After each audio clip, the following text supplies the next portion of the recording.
I think it's really important for all professionals working in schools to understand what attachment disorders are and attachment in general. The strategies you use to support children with an attachment disorder are just good strategies that work for all children, and I think we need to be thinking a little bit more on the things that underpin behaviour. So our plan at Adelaide, and hopefully the plan across the county, is to continue to raise the priority of attachment to make sure that all people in all schools understand what it is and understand what they can do about it.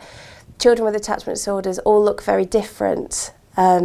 But if we can all work together to share strategies, then hopefully we can build up a repertoire and we can build up an area of expertise within the county, so that any child with an attachment disorder can have the level of support that they need in whatever school they're in, to make sure that we can effectively meet their needs and they can make progress in all areas. I think we could sustain this by sharing our research findings, both within our setting and with other settings who feel that they could benefit from this approach. I also think that by supporting staff in school, in our setting, we're supporting their professional development. So if they're struggling with a child with attachment difficulties, then there is support there for them within school.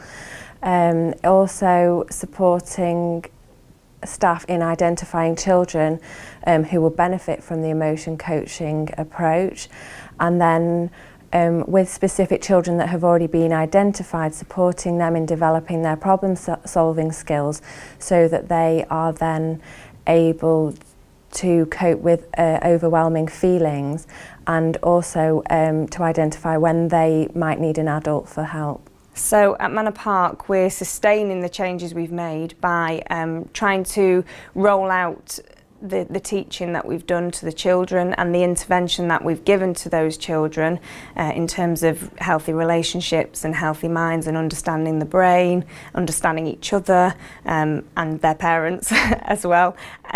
We're trying to roll that out to the rest of the school now, so it's not just targeted children who are receiving that intervention, it's a whole school approach, and it's really working. They're really understanding each other.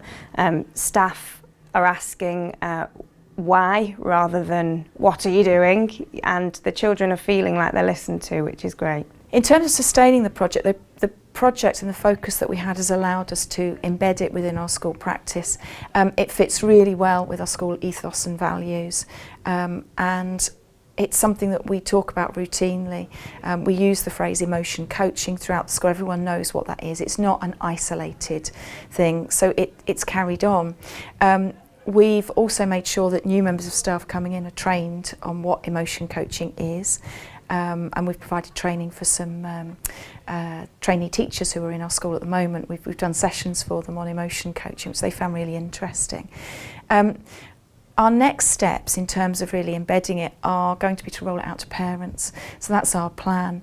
Our hope over the next year is that we can explain to parents the approach so that they can use the same approach at home. I think to be able to sustain it, staff have always got to be trained and have an awareness of attachment and the different strategies that could be put in place. Because obviously in school it's normal to have changeover of staff are leaving, you have new members of staff. We really need to make sure that that continual training is happening and that they have a full awareness, because as soon as we have a couple of people that may not have the full understanding or awareness, then that's when we can start to have a few gaps in the whole school culture with it.